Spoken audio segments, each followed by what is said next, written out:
Good afternoon, students. Hope you all are doing best of your health.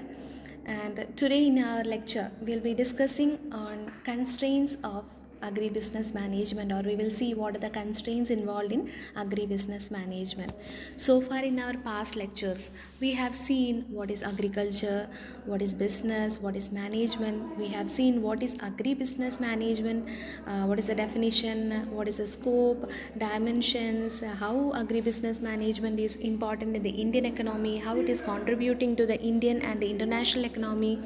At the same time, we have seen what is management, what are the functions of management. Also, we have discussed the 5-year plans, also the Niti Aayog, Planning Commission, all those topics we have discussed. So now it's time for us to see what are the constraints involved in agribusiness management. So before going into the constraints of agribusiness management, tell me what is this constraints mean? Constraints means something that limits or restricts someone or something. In one word, constraint mean a kind of limitation or a kind of restriction. So it's simply a restriction or a limitation on agribusiness management.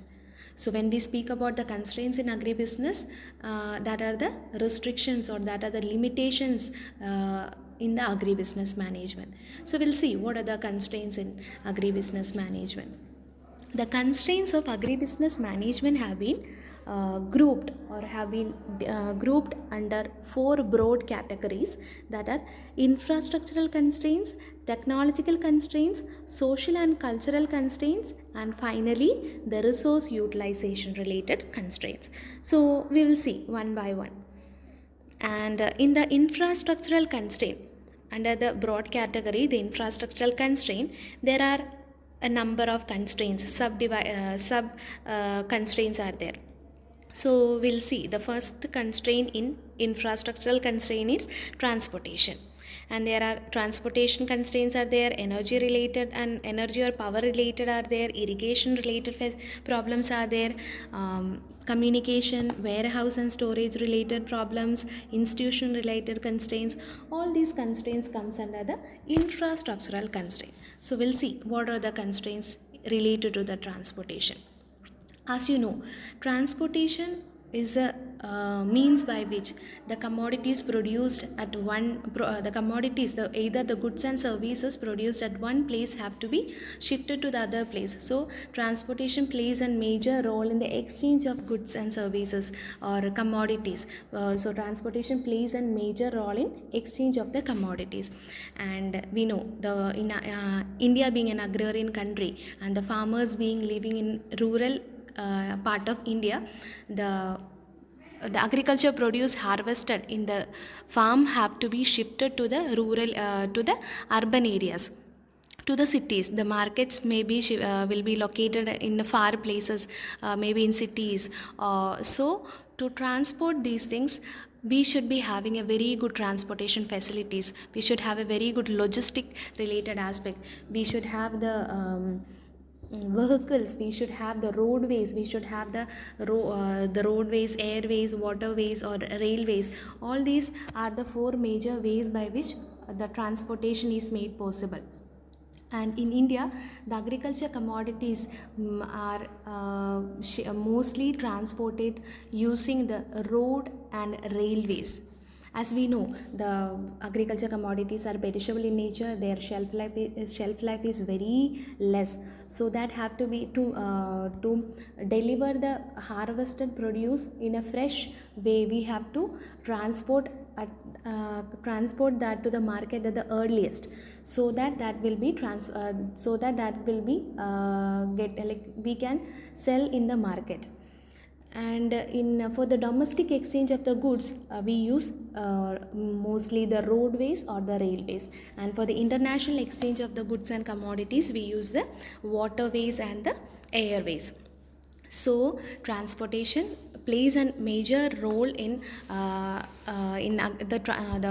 what we say, the shifting of commodities or the exchange of commodities. So if we don't have good transportation facilities, then that will become an constraint in the agribusiness management. So the management will be affected, the agribusiness management will be affected if we don't have a good transportation facilities. So these transportation related facilities can be solved if we have good roads, if we have good railways, or if we have the good waterways by which we can ship our produce to the international market. So the transportation is the first major important constraint that is existing in the agribusiness management. And coming to the next constraint in the infrastructural constraint, the second point is energy or power related.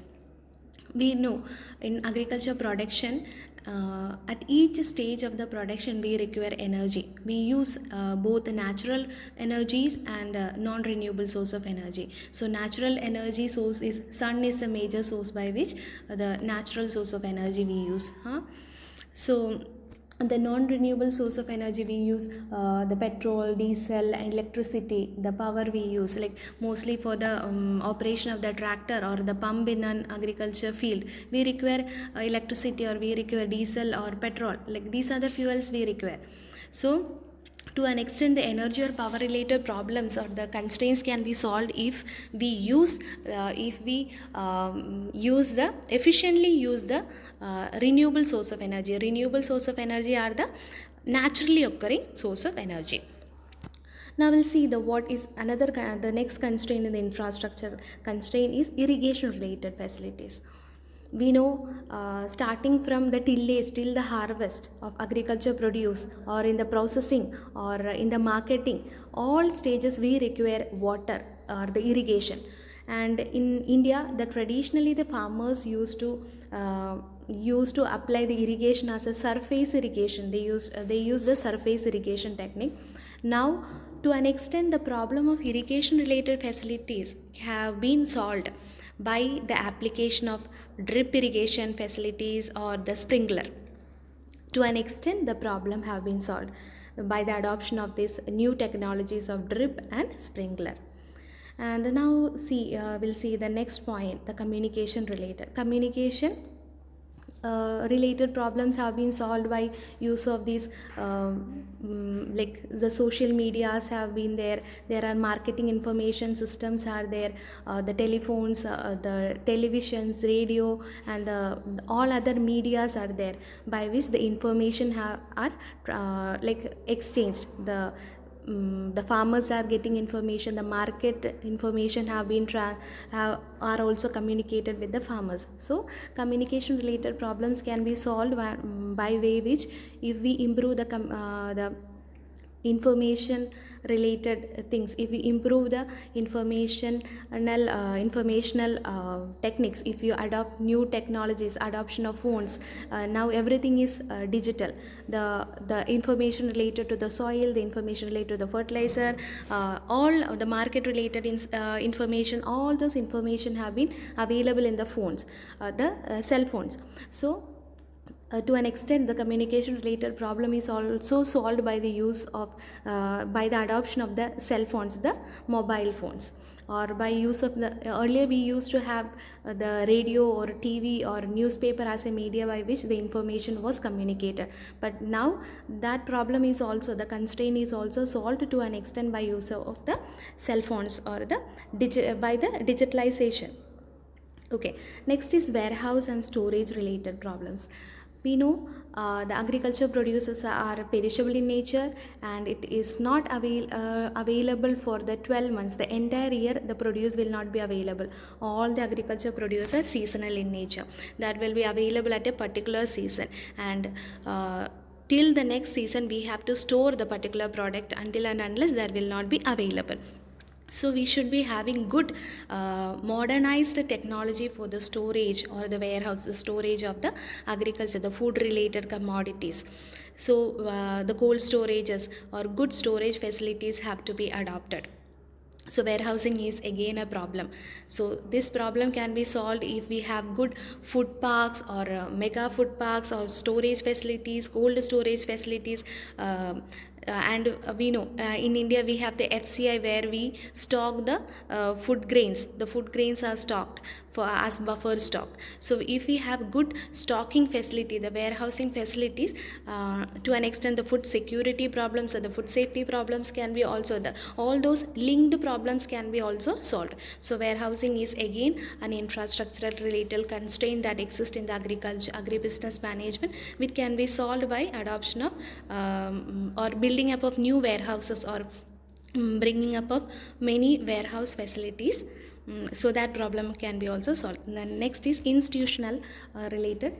Institutions are in farming or in agriculture, agribusiness management, there are n number of institutions involved, starting from the from the input suppliers till the harvesters, or there may be marketplaces are also there. There are n number of institutions involved. The credit in organizations are there, their support organizations are there for export. APEDA is there, and at local level, state level, or district level, or at the central level, there are n number of organizations or the institutions involved in the agribusiness management. So these institutions should be well managed, so that so the problems in the agribusiness management can be solved to an extent. So these are the major constraints involved in the infrastructure. Those comes under the infrastructural constraints. Now we'll see the next constraint, that is technological constraint. The technological constraints can be the technological constraints are the agriculture productivity and yield related, cultivation practice related, fertilization related, integrated pest management or integrated pest and nutrient management, machineries and equipments, and lack of adoption of these new technologies. So these technological constraints can be solved only by the adoption of the new technologies. Once we adopt the new technologies, or if we improve the modernization of the machineries, adoption of new machineries, adoption of new technologies from the developed nations, to an extent these technological related problems can be solved. We know earlier we used the traditional seeds. Now we use the hybrid varieties, we use the genetically modified varieties, so that the productivity related problem can be solved to an extent. Earlier we had the traditional method of cultivation. Now we use modern technologies, we use drones, we use artificial intelligence, we use robotics in agriculture. So all these adoption of the modern technologies can solve the problem of technological constraints. And again, for the fertilization related problems, the fertigation, you know about fertigation, applying water at the same, like irrigation and fertilization together. So to an extent, the cost related problem and the technological related problem of the fertilization is also solved by adoption of the fertigation method. So these problems can be solved, these technological related aspects can be solved only once we adopt the modern technologies, or we are ready to adopt the new technologies. So these are the major technological constraints and can be solved.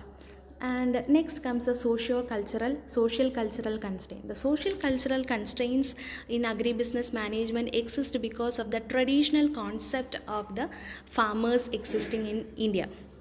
In India, the farmers always think that agriculture is a way of life. It is not considered as a form of business. This problem, the social cultural constraint, can be solved only if the farmers start thinking agriculture as a concept of business, because agriculture is a way by which we feed the entire population of the country. So we have to think agriculture at the same time it is a way of life, at the same time it should be a business. And there were many socio-cultural constraints existed earlier, like that, as I have listed: agriculture as a way of life, land tenure, caste system, traditional methods, lack of education, family related problems, dependent on natural resources. So these socio-cultural constraints can be solved once we the farmers start thinking in a broad way, once we adopt the new technologies, or once we start thinking out of the box. So these social constraints, where the tradition these constraints exist as a traditional constraints, these can be also solved. The next final constraint that exists is a resource utilization, the way by which we use the resources. We know there are different kinds of resources involved in agribusiness management. So land is again a natural resource that is available. Water, that is a natural resource. Human resource means the labors, and capital means the money involved. So these are the four major resources available, and the proper utilization, the efficient and effective utilization of the resources, if we use the resources in a proper way, effective and efficient way, this resource related problems can be also solved. Okay. And in the land, I have given agroclimatic zones. There are we know India been divided into 32 states, and each state is having different agroclimatic things. It's like this, it is divided, the soil is different, the climate is different, the water quality is different, the pH of water is different, the crops grown is different, the food habit is different. So according to the food habit, according to the region based, the land is also different, and the utilization of the resource, the way by which the resources are utilized is also different. So we have to find a way by which the resources to particular agroclimatic regions, how we can use the resources in a particular way means how efficiently and effectively we can use the resources, so that we can solve the problems related to resource utilization. So if we use this all the resources in an effective and efficient way, we have to find a way by which we can use these resources effectively and efficiently, we can solve the problems related to resource utilization. So this is all about the constraints in agribusiness management. I have discussed all the four major headings and the subheadings, sub points coming under the each four broad categories of the constraints. Hope you have understood, and see you all in the next class. Thank you.